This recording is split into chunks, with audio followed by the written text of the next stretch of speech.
दर्शन नाम जपत अंबर ऋष दर्शन।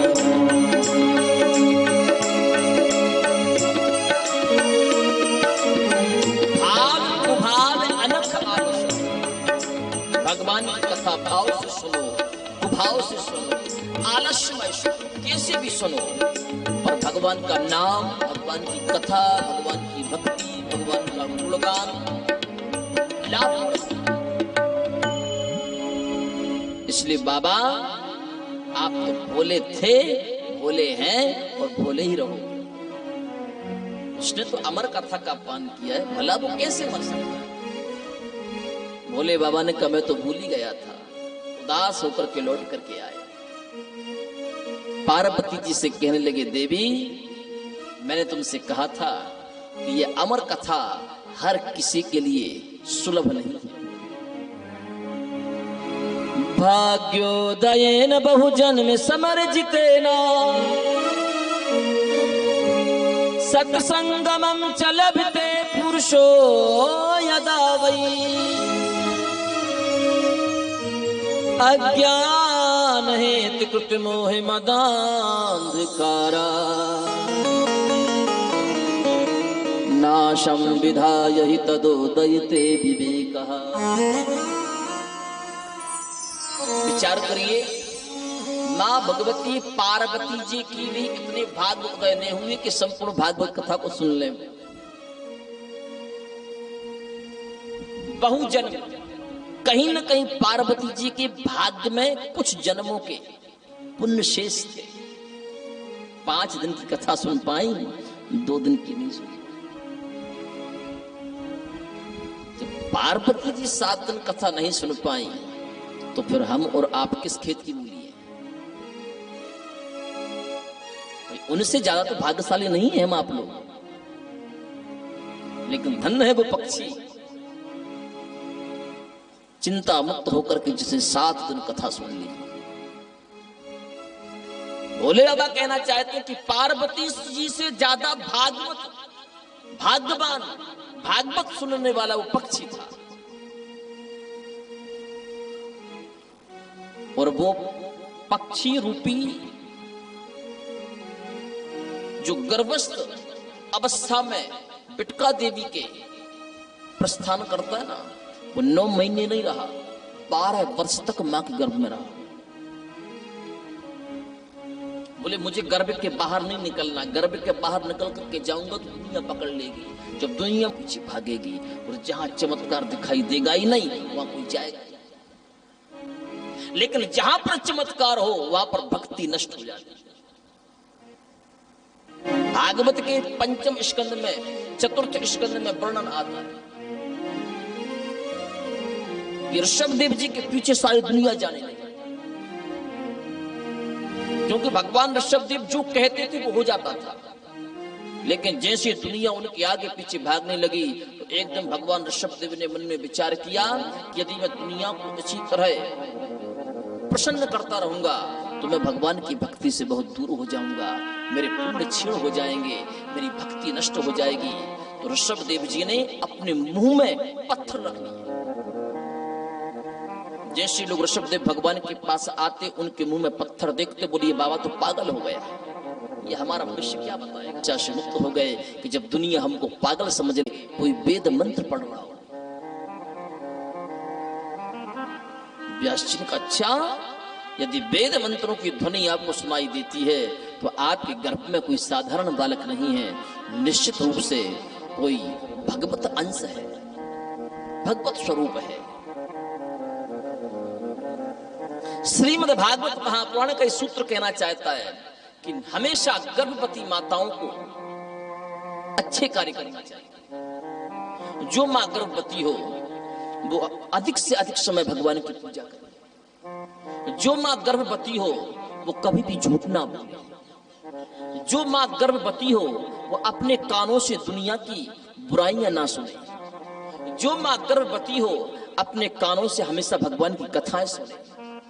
जो मां गर्भवती हो वो अपने हाथों से दान पुण्य करे। जब 9 महीने के पश्चात उसके गर्भ से गर्भस्थ शिशु बाहर निकलेगा, जो आचरण उस माँ ने अपने जीवन में किए हैं उन्हीं आचरणों का असर प्रभाव उस गर्भस्थ बालक पर पड़ेगा और वही कार्य बालक करने लग जाएगा। गर्भ अवस्था में यदि माँ अधिक समय सोएगी तो बालक भी आलसी उत्पन्न होगा, उसे भी सोने के अलावा कोई और अच्छा नहीं लगेगा। गर्भस्थ अवस्था में जो माँ अधिक खाने पर विचार करती है ना कि कहीं ये खाने को मिल जाए, कहीं वो खाने को मिल जाए, तो उसके गर्भ से जो बालक या बालिका जन्म लेगी तो वो भी हमेशा खाने पर ध्यान, आज ये खाना है, कल वो खाना है। लोग कहते हैं ये तो बहुत चटोरा है, कितना खाता कितना पीता है। तो गलती उसकी नहीं है, गलती उसकी माँ की है।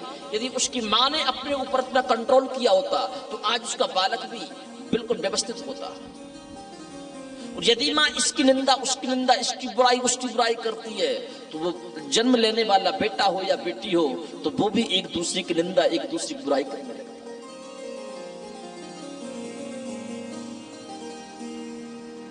संपूर्ण बालक के जो आचरण है सब माँ के आचरण है।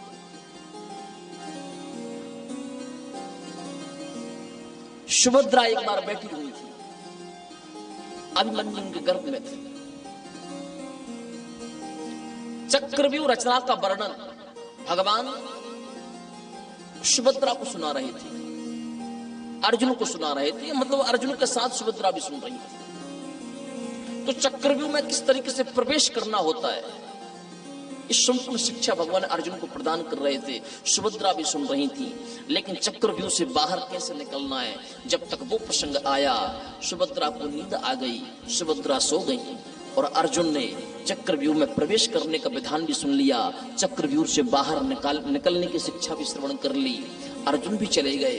कालांतर में जब सुभद्रा ने अभिमन्यु को जन्म दिया और जब द्रोणाचार्य जी ने चक्रव्यूह की रचना की, अब अर्जुन तो थे नहीं उस वक्त, बोले अब इस चक्रव्यूह में प्रवेश करेगा कौन?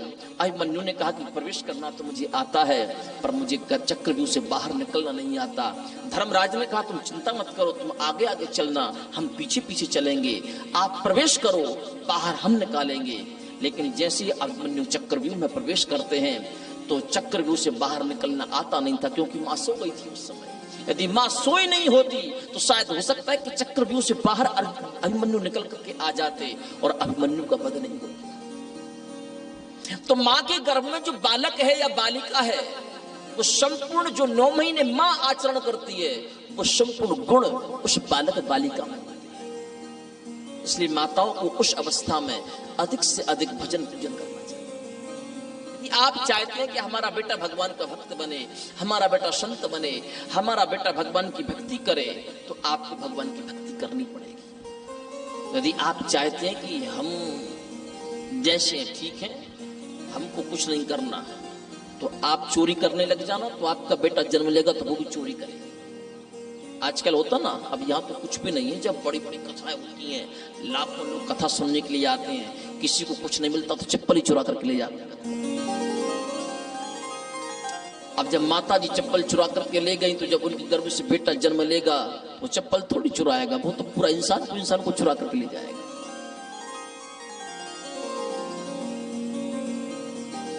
तो व्यास जी कहते हैं कि आपके गर्भ में जो बालक है वो साधारण बालक नहीं है, निश्चित रूप से भगवत अंश है। व्यास पत्नी कहती है फिर ये गर्भ से बाहर निकलेगा कब? 12 वर्ष होने वाले हैं। व्यास जी ने आवाज लगाई, पुत्र गर्भ से बाहर निकलो, आपकी मां को बड़ा कष्ट होता है। सूत जी महाराज कहते हैं महात्मन इस झांकी को एक बार दिल में उतार करके देखो तो सही।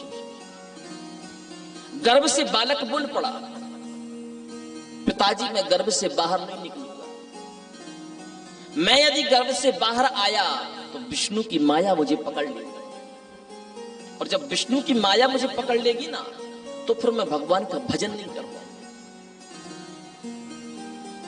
वेद व्यास जी कहने लगे बेटा मैं आपको वचन देता हूं कि विष्णु की माया आपको नहीं पकड़ेगी, आप गर्भ के बाहर आ जाओ। गर्भ के अंदर बालक हंसने लगा, ओहो पिताजी आप तो स्वयं उस माया में बंधे हो, मुझे उस माया से मुक्त कैसे कर पाऊं?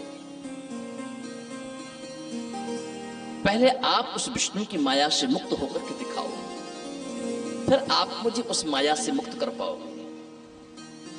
आपके कहने से तो मैं गर्भ से बाहर नहीं आऊंगा। हाँ, यदि साक्षात विष्णु आकर कह दें कि मेरी माया आपका स्पर्श नहीं करेगी, तो फिर मैं गर्भ से बाहर आ जाऊंगा।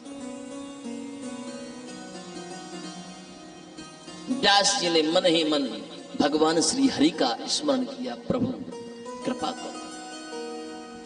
12 वर्ष हो गए, उसकी मां को बड़ा कष्ट होता है। उसकी मां भी अपने बेटे को देखना चाहती है और हम भी अपने बेटे को देखना चाहते हैं। कब तक इंतजार करना पड़ेगा? भगवान गर्भ में उस बालक के समक्ष प्रकट हो गए। भगवान ने कहा, पुत्र मेरा वचन है कि तुम्हें मेरी माया बिल्कुल भी स्पर्श नहीं करेगी, आप गर्भ के बाहर निकल जाओ। 12 वर्ष के पश्चात वो बालक गर्भ से बाहर आया। पल भर के लिए भी माता पिता को नहीं देखा, क्योंकि जब विष्णु की माया ही नहीं तो संसार में अपना पराया है। ये मेरे हैं, ये मेरे नहीं हैं, ये अपने हैं, ये पराये हैं, ये कुछ नहीं, सिर्फ विष्णु की माया है। गर्भ से बाहर निकलते ही बालक जंगल की ओर दौड़ने लगा। व्यास जी रोने लगे, पुत्र पुत्र, एक बार तो वापस लौट कर गया। पुत्रेति तन्मयतया तर्वोऽभिनेदु तम सर्वभूत हृदयं मुनिमानितोऽस्मि। हे पुत्र, एक बार मां से तो मिलकर के जा। 12 वर्षों से इंतजार कर रही थी तुझे देखने के लिए, लेकिन तू अपनी मां से बिना मिले ही चला गया। आगे आगे बालक भाग रहा है, पीछे पीछे व्यास जी भाग रहे हैं, लेकिन व्यास जी उस बालक को लौटा करके नहीं ला सके। आगे चल करके देखा कि बड़ा सुंदर सरोवर था। उस सरोवर में स्वर्ग की कुछ अप्सराएं निर्वस्त्र होकर के स्नान कर रही थी। उस रास्ते से सुखदेव जी निकल गए, वो बालक निकल गया, लेकिन अप्सराओं के मन में कोई भाव पकड़ नहीं। लेकिन जैसे ही व्यास जी निकले ना, तो अप्सराएं लज्जित हो गई, वस्त्र उठाए अपने तन पर ढकी। व्यास जी को थोड़ा सा अच्छा नहीं लगा। व्यास जी कहने लगे, मेरा पुत्र यौवन अवस्था में आपकी नजरों के सामने से निकल गया, आपने उसके सामने तन पर वस्त्र नहीं ढके। मैं तो आपकी बाबा परबाबा की आयु के समान हूं, तुम मेरी बेटी के समान हो, पर ये लज्जा मेरे सामने क्यों? स्वर्ग की अप्सराएं कहने लगी, बाबा जो आपका बेटा है ना, वो शुद्ध है, वो नित्य है, संसार रूपी माया से परे है। उसके सामने हम करोड़ों वस्त्र पहने तब भी निर्वस्त्र हैं, और उसके सामने हम निर्वस्त्र रहें तब भी करोड़ों वस्त्रों के समान हैं। पर जो आप हैं, आपकी आंखों में संसार की माया का चश्मा लगा है, और जिसकी आंखों में संसार की माया का चश्मा हो, उससे हमेशा डर लगा रहता है, क्योंकि व्यक्ति की आंखों से पाप जन्म लेता है। व्यक्ति जीवन में सबसे पहला पाप करता तो अपनी आंखों से करता है, दूसरा पाप अपने कानों से करता है, तीसरा पाप अपने मुंह से करता है। तो इस तरह से पाप की गतियां बढ़ने लगती हैं। आप संसारी हो, इसलिए आप लोगों से भय लगता है, और आपका जो बालक है वो संसार से परे है।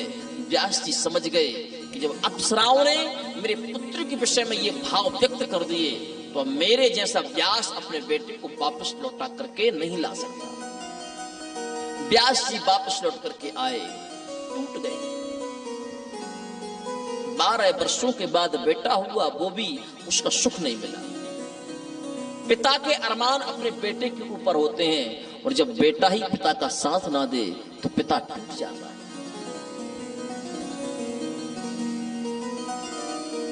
व्यास जी का मन उदास हो गया कि मैं क्या करूं। 4 वेद लिख दिए व्यास जी, लेकिन 4 वेदों को जैसे व्यास जी ने पढ़ना आरंभ किया तो वेदों की भाषा कुछ और है और वेदों का अर्थ कुछ और है। वेद पढ़ने में कुछ और है और वेद समझने में कुछ और है। व्यास जी ने मन में विचार किया कि जब वेदों की भाषा से मैं ही परिपक्व नहीं हो पा रहा हूं, जनमानस वेदों की भाषा को क्या समझेगा। व्यास जी ने 4 वेदों के 6 भाग किए, 6 शास्त्र लिख दिए। वेद चक्षु किलेदम स्मृतम ज्योतिषम श्रेष्ठता चांग मध्ये तत्नोच्यते संयुतोपि तरहि कर्ण नासादिभिः चक्षुषांगे नहीं नो न किंचित करा।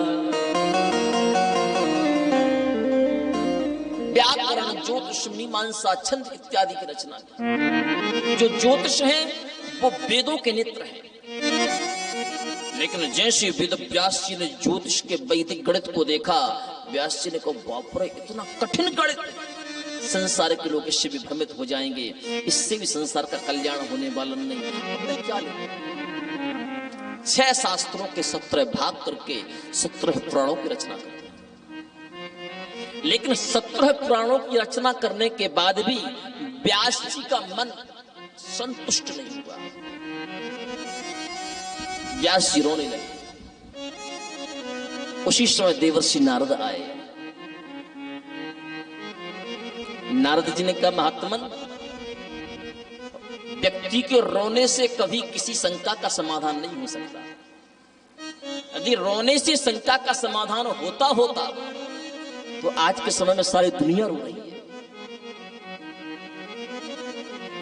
ऐसा कोई मनुष्य नहीं है कि जिसके जीवन में कोई समस्या नहीं है। हर मनुष्य के पास समस्या है, लेकिन ऐसी कोई समस्या भी नहीं है जिस समस्या का कोई समाधान ना हो। हर समस्या का समाधान है, पर रोने से किसी समस्या का समाधान नहीं। देवर्षि नारद कहने लगे, ना यदि बचश्चित्रिपदम हरिर्यशो जगत पवित्रम प्रगणित करिचित् तद्वायसम तीर्थमुशन्ति मानसा ना यत्र हंसा निर्मन्तु शिक्षया। हे महात्मा, आपने सरोवरों की रचना तो कर दी, लेकिन सरोवरों में सिर्फ कौवे स्नान करते हैं, हंस स्नान नहीं करते। और जहां पर हंस को स्नान करना हो तो उसे सरोवर नहीं, उसे मानव सरोवर की आवश्यकता है। तो अभी तो आपने छोटे छोटे सरोवरों की रचना की है। जो शिव पुराण है, ब्रह्म वैवर्त पुराण है, ब्रह्म पुराण है, विष्णु पुराण है, नारद पुराण है, गरुड़ पुराण है, ये सब सरोवर है। बोले सरोवर में कौवे स्नान करते हैं। कौवे का मतलब जिसे थोड़ा सा ग्रास मिला, पेट भरा और चला गया। लेकिन मानस सरोवर वो है कि जो दूध और पानी को भी मिक्स कर दिया जाए और हंस वहां पर आ जाए, दूध दूध पी जाए और पानी पानी को छोड़ जाए, वो हंस है और वो मानस सरोवर है। तो बोले आप मानस सरोवर की रचना करिए। बोले मानस सरोवर क्या है? बोले आप भागवत की रचना करिए। भागवत एक मानस सरोवर है, और जो भागवत के श्रोता है वो हंस है। और जब हंस भागवत रूपी मानस सरोवर में गोता लगाते हैं, तो ये भागवत की गारंटी है कि उन हंसों को परमहंस बनाने की। व्यास जी कहते हैं कि अब मेरे अंदर क्षमता नहीं बची कि मैं भागवत पुराण की रचना कर सकूं। 4 मंत्रों की भागवत देवर्षि नारद ने व्यास जी को प्रदान की। अहमेवाशमेवाग्रे नान्यद्तत्परम पश्चादहं यदे तच्छा यो वसस्ये वशोस्म्यहम्। 4 मंत्रों की भागवत देवर्षि नारद ने व्यास जी को दी। व्यास जी से कहने लगे आप इनको 18,000 मंत्रों में विभाजित करो। व्यास जी कहने लगे अब मेरी क्षमता नहीं है। हाथ हिलने लगे, आंखों की ज्योति कमजोर हो गई, शरीर साथ नहीं देता। देवर्षि नारद ने कहा कि संतों के संग में बड़ी ताकत है, संतों की महिमा बड़ी विचित्र है। मैं भी पूर्व जन्म में एक दासी का बेटा था, लेकिन संतों का संग मेरे जीवन में आया। मेरा जन्म होते ही मेरे पिता की मृत्यु हो गई। मेरी माँ मुझे लेकर के संतों के आश्रम में पहुंची। मेरी माँ गाय दुहने लगी। संतों ने मेरा नाम रामदास रख दिया। 4 महीने तक मैं संतों के पास रहा, संतों का सत्संग सुनने लगा। लेकिन 4 महीने के बाद जब मेरे संत उस आश्रम को छोड़ करके जाने लगे, तो मैंने संतों से कहा, बाबा अब आपके बिना हम रह नहीं सकते, हम भी आपके साथ चलेंगे। पर मेरी माँ कहने लगी कि यदि आप मेरे बेटे को लेकर के जाओगे तो फिर मैं किसके सहारे जीवन यापन करूंगी, आप मेरे बेटे को लेकर के मत जाओ। संतों ने कहा कि बेटा जब तक माँ जीवित है तब तक तुम माँ की सेवा करो। जिस दिन माँ इस दुनिया को छोड़ करके चली जाए उस दिन तुम हमारे आश्रम पर आ जाना। पैर का स्पर्श हुआ, सर्प ने मेरी माँ को डस लिया, मेरी माँ की मृत्यु हो गई। मैं जोर जोर से रोने लगा। मेरी एक आंख से गर्म आंसू निकले, मेरी एक आंख से ठंडे आंसू निकले। गर्म आंसू इसलिए निकले कि जिस माँ ने मुझे जन्म दिया वो माँ छोड़ करके चली गई, अब मैं माँ किससे कहूँ। जो गर्म आंसू होते हैं वो दुख के आंसू होते हैं, संकट के आंसू होते हैं, और जो ठंडे आंसू होते हैं वो प्रसन्नता के आंसू होते हैं। नारद कहते हैं कि मेरी आंख में से जो ठंडे आंसू निकले वो इसलिए निकले कि अब भगवान का भजन करने से मुझे कोई रोक नहीं सकता। मैं जैसे ही भगवान की प्राप्ति के लिए संतों के पास जाने लगा, बादल गरजने लगे, बिजली चमकने लगी, मैं एक वृक्ष की छाया में बैठ गया और भगवान के नाम का जाप करने लगा। मेरे अंतःकरण में भगवान का दृश्य आया, लेकिन जैसे मैंने आंख खोल करके देखा तो चारों तरफ पानी ही पानी दिखाई दिया। मैं रोने लगा। आकाशवाणी हुई, हे रामदास, जब तक तुम्हारे संपूर्ण पुण्य कर्तव्य परिपूर्ण नहीं होंगे तब तक तुम मेरा दर्शन नहीं कर सकते। अभी तुम्हारे भाग्य शेष है, और भजन करो और तपस्या करो। मैं पुनः समाधि में बैठा। बिजली चमकी, बिजली गिरी, वृक्ष भी बिजली के प्रकोप से जल करके राख हो गया और मेरा शरीर भी उसमें जल करके राख हो गया। मेरी दिव्य ज्योति परमधाम में पहुंची और वही ज्योति देवर्षि नारद बन करके व्यास जी आपके सामने मैं भागवत के 4 मंत्र प्रदान कर रहा हूं कि वो संतों का संग से जब दासी का बेटा नारद बन सकता है तो मुझ संतों के सत्संग से आप भागवत की रचना क्यों नहीं कर सकते। तो आइए हम आप सब मिलकर के उन संतों के चरणों में चलें जिन संतों की महिमा से हम छोटे से छोटे कार्य को भी परिपूर्ण एक बड़े से बड़े उसमें कर देते हैं और बड़े से बड़े पर्वतों को भी संतों के संग से दिल के समान मीठी मीठी तालियों की सेवा करते हुए बनाते हैं। जय हरि। संतन के संग लाग रे तेरे अच्छे बनेंगे, संतन के संग लाग रे तेरे अच्छी बनेंगे, संतन के संग लाग रे तेरी अच्छी बनेगी, संतन के संग लाग रे तेरी अच्छी बनेगी, अच्छी बनेगी तेरी किस्मत जगेगी, अच्छी बनेगी तेरी किस्मत जगेगी, अच्छी बनेगी तेरी किस्मत जगेगी, अच्छी बनेगी तेरी किस्मत जगेगी, होए तेरा बड़ भाग रे तेरी अच्छी बनेगी, संतन के संग लाग रे तेरी अच्छी बनेगी।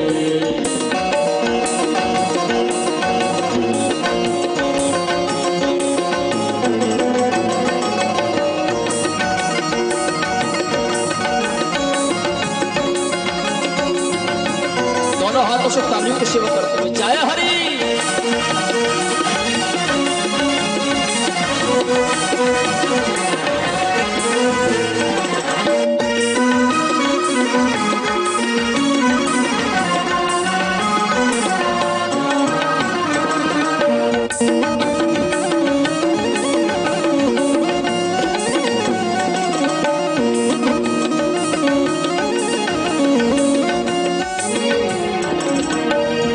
हंसन की गति हंस ही जाने, हंसन की गति हंस ही जाने, हंसन की गति हंस ही जाने, हंसन की गति हंस ही जाने।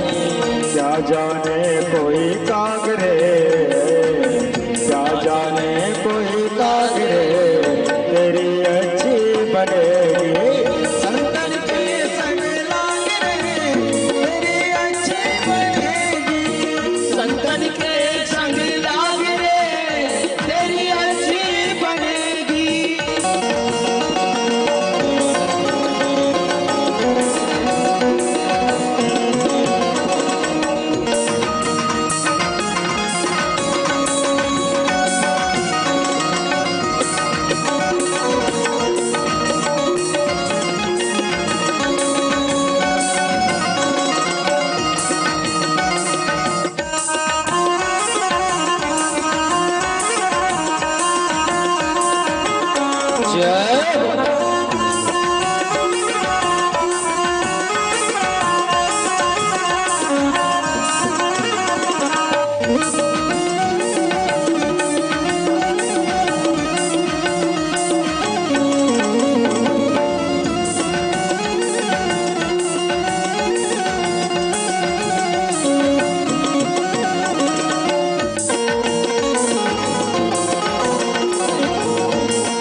संग कर पुण्य कमाई, संतन संग कर पुण्य कमाई, संतन संग कर पुण्य कमाई, संतन संग कर पुण्य कमाई, संतन संग कर पुण्य कमाई, संतन संग कर पुण्य कमाई।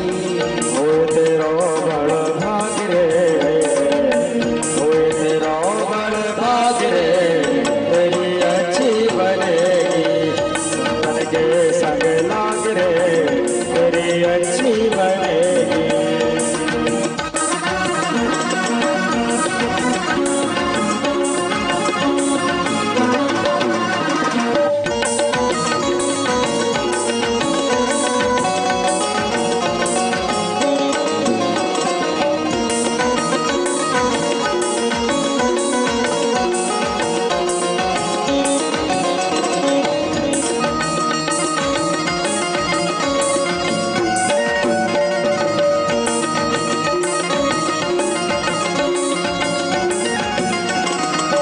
कागा से तोड़े हंस बनावे, कागा से तोड़े हंस बनावे, हंस बनावे, हंस बनावे, हंस बनावे, हंस बनावे।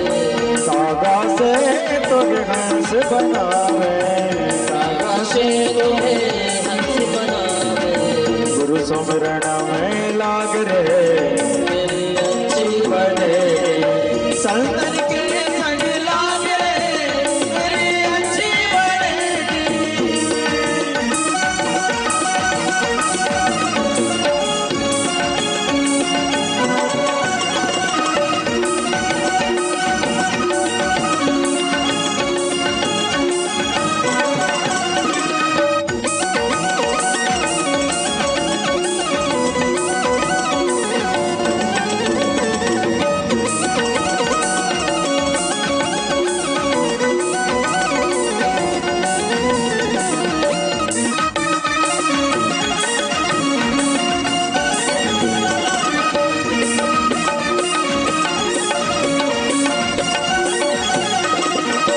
रोजी की बन गई प्रहलाद की बन गई, रोजी की बन गई प्रहलाद की बन गई, ध्रुव जी की बन गई प्रहलाद की बन गई, ध्रुव जी की बन गई प्रहलाद की बन गई, ध्रुव जी की बन गई प्रहलाद की बन गई, ध्रुव जी की बन गई प्रहलाद की बन गई।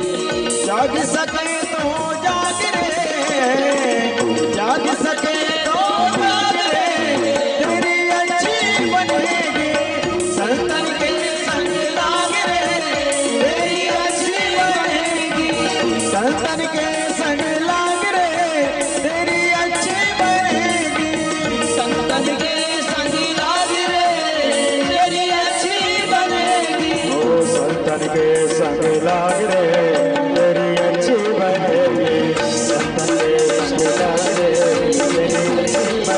अच्छी बनेगी तेरी बिगड़ी बनेगी, अच्छी बनेगी तेरी बिगड़ी बनेगी। जब सखी तो हो जाओगे तेरी अच्छी बनेगी, संतन के संग लागे तेरी अच्छी बनेगी, संतन के संग लागे तेरी अच्छी बनेगी, तेरी अच्छी बनेगी, तेरी अच्छी बनेगी, तेरी बिगड़ी बनेगी, तेरी अच्छी बनेगी, तेरी किस्मत जगेगी अच्छी।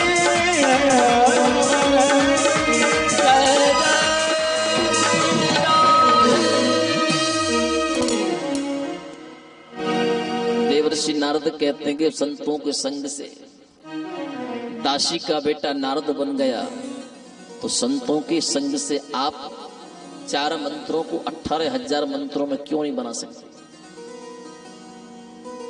एक ही क्षण में महर्षि वेदव्यास ने 4 मंत्रों की व्याख्या 18,000 मंत्रों में कर दी। एक महान ग्रंथ की रचना कर दी। और जैसे ही व्यास जी ने भागवत महापुराण के एक एक करके मंत्रों का अध्ययन किया, व्यास जी का शरीर गदगद हो गया, मन पुलकित हो गया, मन हर्षित हो गया। व्यास जी ने मन में सोचा कि जब इन मंत्रों को पढ़कर के मेरे मन को शांति मिली है, तो निश्चित रूप से इनके मंत्रों में बड़ी ताकत है।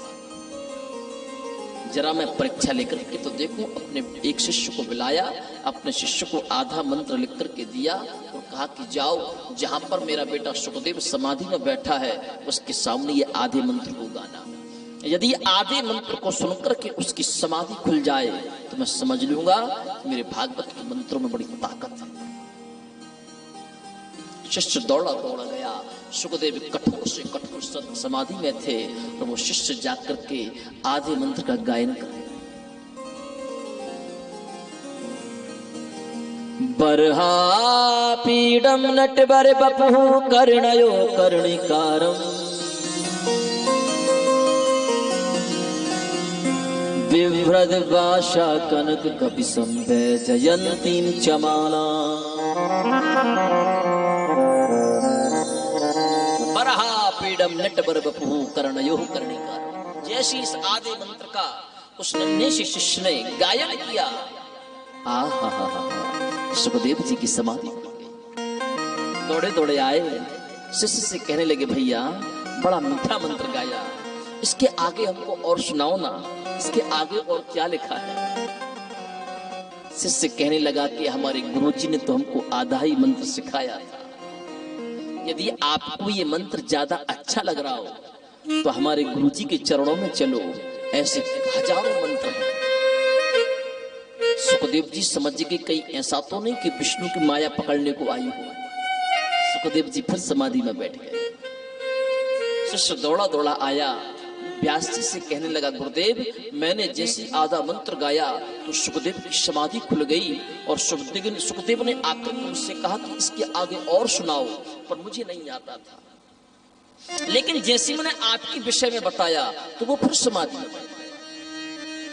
व्यास जी समझ गए जब आधे मंत्र को उसकी सुनकर के समाधि टूट सकती है, जब पूरा मंत्र सुनेगा तो निश्चित वो दौड़ा दौड़ा आएगा। एक दूसरा मंत्र जिसमें कृष्ण की दयालुता का वर्णन है, वो सुंदर मंत्र लिख करके दिया कि जाओ मेरे बेटे के सामने इस मंत्र को गाना। शिष्य दौड़ा दौड़ा आया, सुखदेव के सामने पुनः भागवत के मंत्रों का गायन करने लगा। अहो बकीयम स्तन कालकूटम जिघांसया पाय यदाप्यशाद्वी लेभे गतिमिधातृचितां ततोऽन्यं कंबा दयालुं शरणं ब्रजेमा। पूतना को अपने स्तनों में कालकूट जहर लगाकर के कृष्ण को मारने को आई थी, लेकिन धन्य है वो श्री कृष्ण। जो गति उन्होंने अपनी कौशल्या सुमित्रा कैकेयी को प्रदान की थी, जो गति देवकी रोहिणी यशोदा को प्रदान करनी थी, वही गति उन्होंने उस कालकूट विषधारणी पुत्रा को प्रदान की। इससे बड़ा दयालु भला कोई हो सकता है? अब तो सुखदेव जी से रहा नहीं गया, दौड़े दौड़े आए और पिता के चरणों में लेट गए। पिताजी, मुझे भागवत की वो मंत्र सिखाइए जो आपने अपने शिष्य को सिखाया।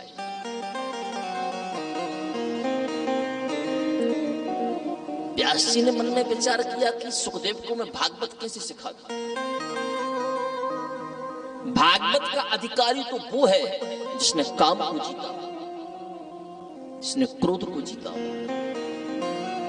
जो क्रोध की अग्नि में निरंतर जलता हो वो भागवत का अधिकारी नहीं हो सकता। जो काम की वासना में 24 घंटे लिप्त हो वो भागवत का अधिकारी नहीं हो सकता। सुखदेव को मैं तो जानता हूं कि सुखदेव ने काम को दोनों को जीता है, लेकिन एक पिता अपने मुख से अपने बेटे की प्रशंसा करे वो प्रशंसा नहीं कहलाती। आपके बेटे की प्रशंसा यदि दुनिया के लोग करें और आप उस प्रशंसा को अपने कानों से सुनो तो वो प्रशंसा कहलाती। आजकल कई पिता ऐसे हैं, दुनिया के लोग तो उनके बेटे का नाम भी लेना पसंद नहीं करते, लेकिन पिताजी अपने मुंह से अपने बेटे की तारीफ करते करते थकते ही नहीं। और मेरा बेटा तो ऐसा है, और मेरा बेटा वहां पहुंच जाता है तो सारे के सारे लोग खड़े हो जाते हैं। और मेरा बेटा तो महीने में इतना कमाता है, और मेरा बेटा तो ऐसा है, मेरा बेटा तो वैसा है। अब बेटा सोचता है कि दुनिया से मुझे क्या मतलब, मुझे तो पिता के सामने अच्छा बनना था, तो पिता की नजरों में तो मैं अच्छा बन ही गया। दुनिया जाने दुनिया कम जाने, पर बेटा अपना रास्ता बदल लेता है। पिता के मन में बड़े अरमान होते हैं कि मैं अपने बेटे की ऐसी जगह विवाह करूंगा, ऐसी जगह विवाह करूंगा कि सारे दुनिया के लोग देखते रह जाएंगे। लेकिन पिता ने तारीफ करते करते बेटे का हौसला बुलंद कर दिया था। अब बेटा किसी से डरता नहीं था।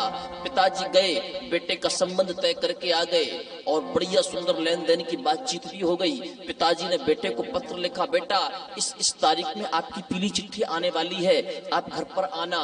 बेटा ने कहा ठीक है पिताजी, अब मैं उस समय तो नहीं आ पाऊंगा, आप गणेश जी के सामने रखवा देना पीली पत्रिका, पीली चिट्ठी। पिताजी ने कहा ठीक है। पिताजी फिर तारीफ करने लगे, मेरे बेटे के पास तो एक सेकंड का समय नहीं है, बताओ पीली चिट्ठी आने वाली थी लेकिन उस तारीख में भी नहीं आया, वो कितना बिजी है। विवाह की तारीख आ गई, पिता ने सुंदर सुंदर पत्रिका बनवा ली, बड़े बड़े करोड़पति अरबपति लोगों के सामने पत्रिका भेज दी।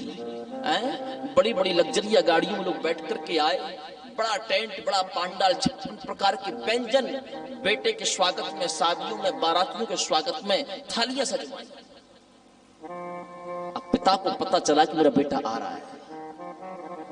5 किलोमीटर तक पुष्पों की वर्षा की व्यवस्था करवाई कि जब मेरा बेटा आएगा ना तो पुष्पों की बरसात करना। जैसे सामने से गाड़ी आई, लोग पुष्पों की वृष्टि करने लगे, और जैसे गाड़ी के एक साथ दोनों दरवाजे खुले, एक तरफ से बेटा निकला और एक तरफ से पिताजी ने पूछा, बेटा ये कौन है? बेटा कहने लगा, पिताजी ये आपकी बहू है। पिताजी ने कहा, बेटा ये सब क्या है? ये मैंने तुम्हारी शादी की व्यवस्थाएं की थी। नहीं पिताजी, मैं बाहर रहता था, विदेश रहता था, अकेले मन नहीं लगता था, इसलिए मैंने विवाह कर लिया।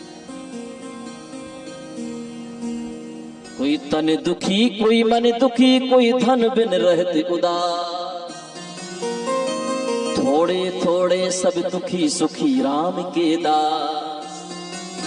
जो पिता के अरमान थे, हजारों लाखों लोगों के सामने पिता का जो सर ऊपर करके चलता था, वो एक क्षण में नजरें झुक गई, अटैक आया। इसलिए कभी भी अपने मुख से अपने बेटे की तारीफ नहीं करनी चाहिए। आपके पुत्र की प्रशंसा दुनिया के लोग करें, वो प्रशंसा है। यदि आप प्रशंसा करोगे तो आप प्रशंसा नहीं कर रहे हैं, आप अपने बेटे को बिगाड़ने की तैयारी कर रहे हैं। जिस प्रकार नारियल होता है ना, ऊपर से कठोर होता है, अंदर से कोमल होता है, माता पिता को बच्चों के प्रति नारियल की तरह होना चाहिए।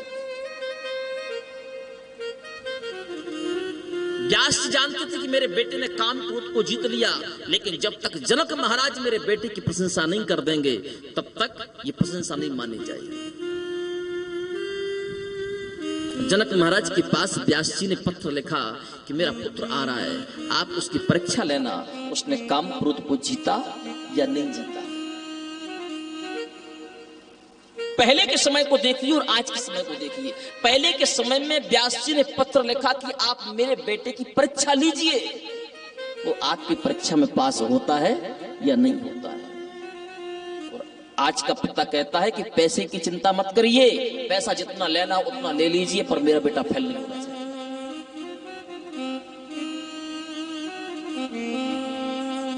आज के समय में जो डिग्रियां बन रही है ना, ये पैसों के बल पर बन रही हैं, पढ़ाई लिखाई के बल पर नहीं। आज की शिक्षा तो जीरो है। आप लोगों को सब जानकारी है, पहले के समय में जो 5 क्लास तक पढ़ते थे ना, हजारों लाखों का उंगलियों पर पूरा हिसाब कर देते थे, 5 मिनट नहीं लगते थे। आज के समय में जो व्यक्ति डबल PhD करके भी बैठा है ना, उससे यदि आप 1000 रुपए का हिसाब पूछेंगे तो उसके लिए भी कैलकुलेटर उठाएगा। कहां है शिक्षा, कहां है पढ़ाई लिखाई?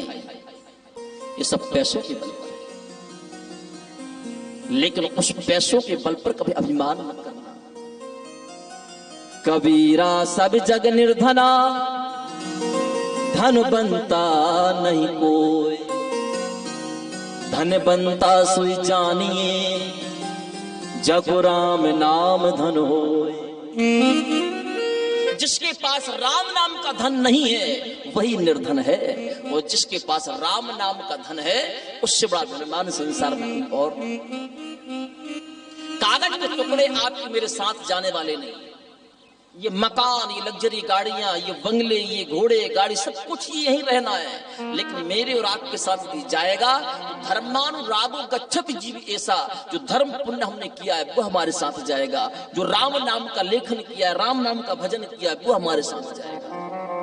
माँ की भाई भी यहीं रहेगा, मित्र भी यहीं रहेगा, सगे संबंधी भी यहीं रहेंगे, पत्नी भी यहीं रहेगी, भैंस बैल बकरी सब यहीं रहने वाले, साथ जाने वाला कोई नहीं।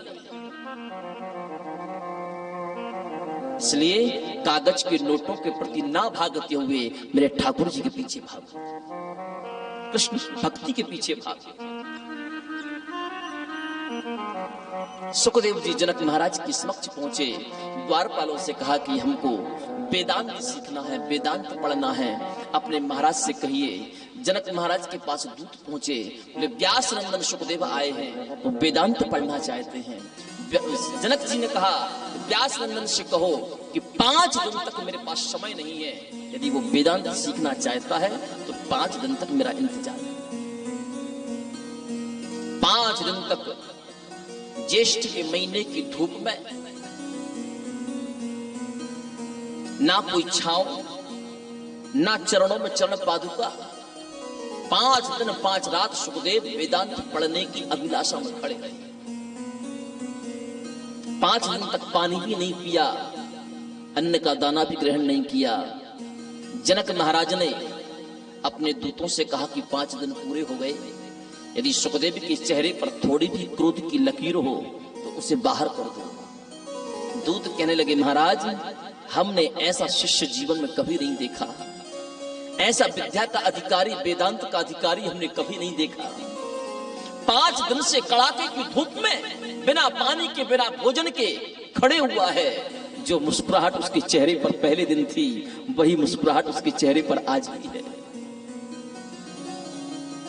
जनक महाराज ने सारी दुनिया को इशारा कर दिया कि सुखदेव ने क्रोध को जीत लिया। आज के समय यदि विद्यार्थी गलती भी करता है, गलती करने के बाद शिक्षक उस विद्यार्थी को कोई ताड़ना देने का प्रयास करे तो उस विद्यार्थी का पूरा परिवार आ जाता है शिक्षक को मारने के लिए।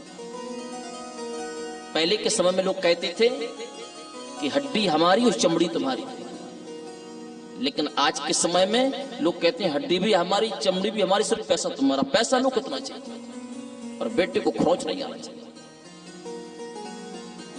रोच आ गई तो जहां तक नजर है वहां तक कहीं भी तुम दिखोगे नहीं, समझ ले।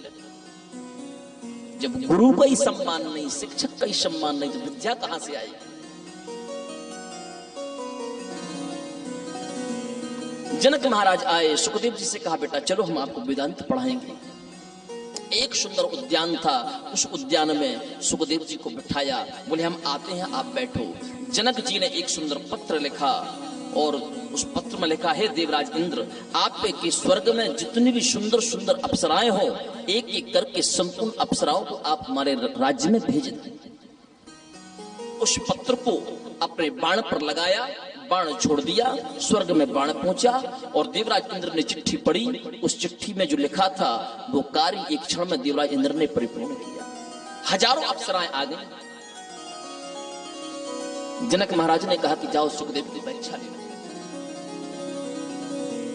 सुखदेव बैठे हुए थे, कब वो समय आएगा कि मैं वेदांत पढ़ूंगा, वेदांत पढ़ने के बाद मैं भागवत का अधिकारी बनूंगा। आंख खोल करके देखा तो हजारों अप्सराएं खड़ी हैं सामने।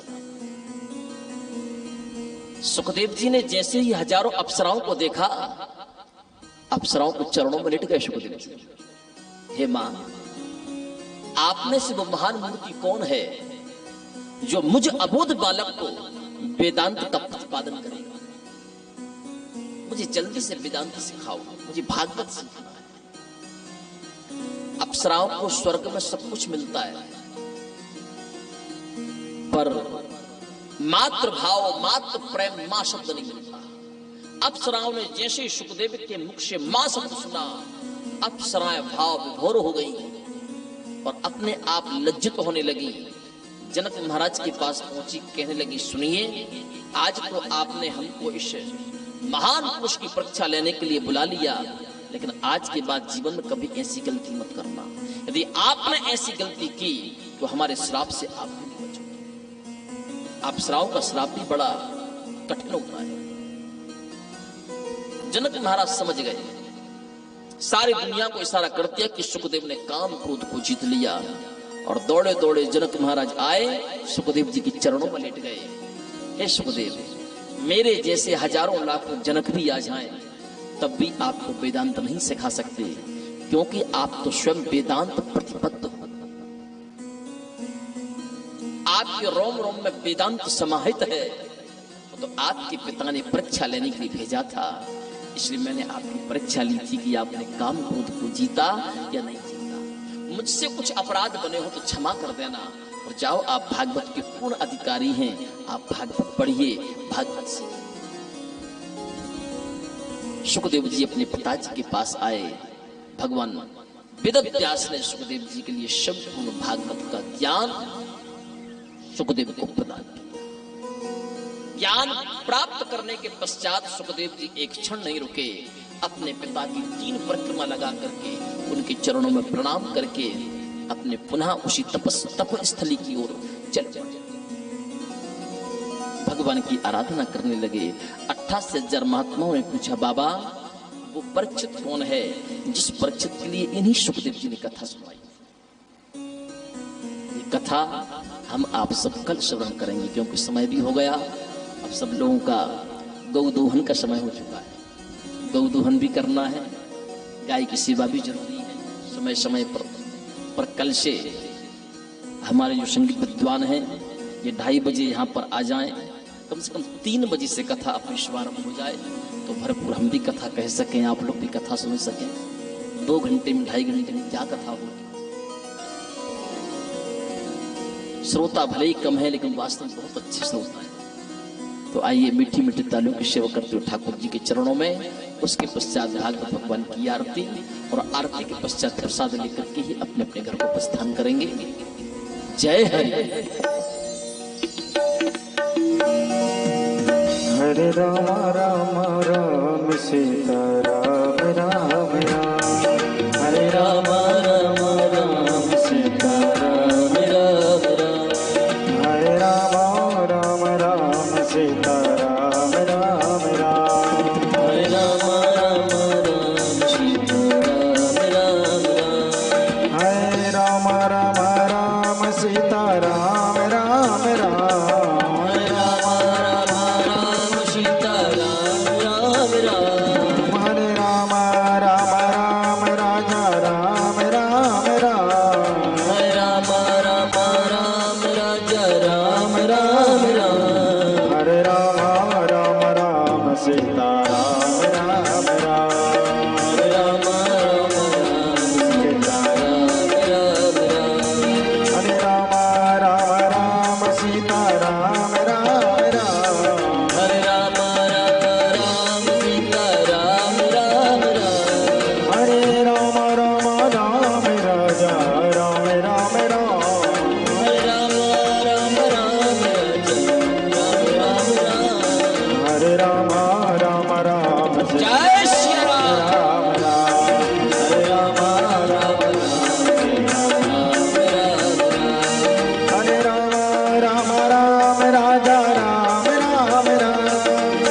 मनसो जात चक्षुः सूर्यो अजायता श्रोत्रात् वायुस्य प्राणस्य मुखात् अग्निरजायता।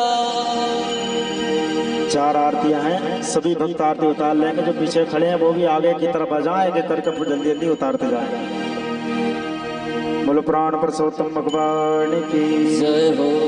श्यामा तेरी आरती, कन्हैया तेरी आरती, सारा संसार करेगा हाथ जोड़ के।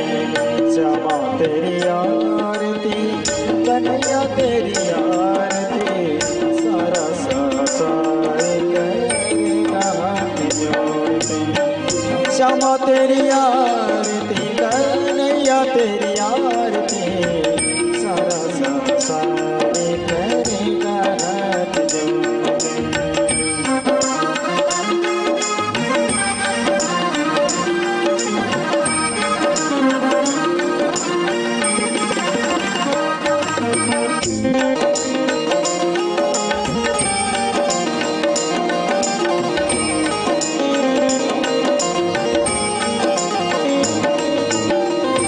सिर पर सोहना मुकुट विराजे साज, सिर पर सोहना मुकुट विराजे, जाती माला साजे, और फूल के हार,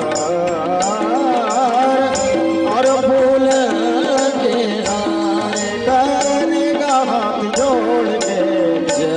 तेरी आरती कन्हैया तेरी आरती, सारा संसार करेगा हाथ जोड़ के। तेरी आरती कन्हैया तेरी आरती, सारा संसार करेगा हाथ जोड़ के।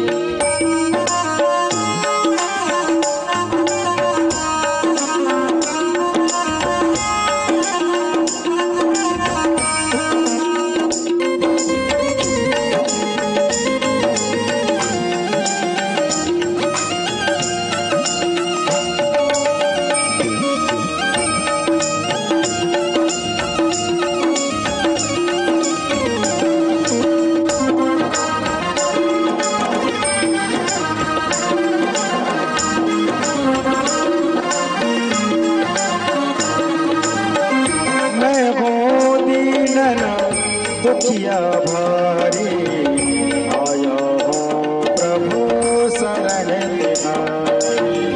मैं हूँ दीन दुखिया भारी, आया हो प्रभु शरण तिहारी। रखियो लाज हमार, रखियो लाज हमार, करेगा हाथ जोड़ के। तेरी आरती कन्हैया तेरी आरती, सारा संसार करेगा हाथ जोड़ के। श्यामा तेरी आरती कन्हैया तेरी आरती, सारा संसार करेगा हाथ जोड़ के।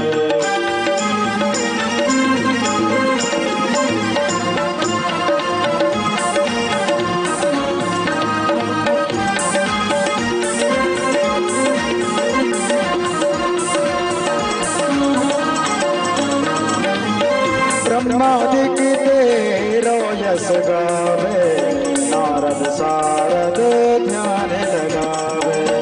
ब्रह्मादिक तेरो यश गावे,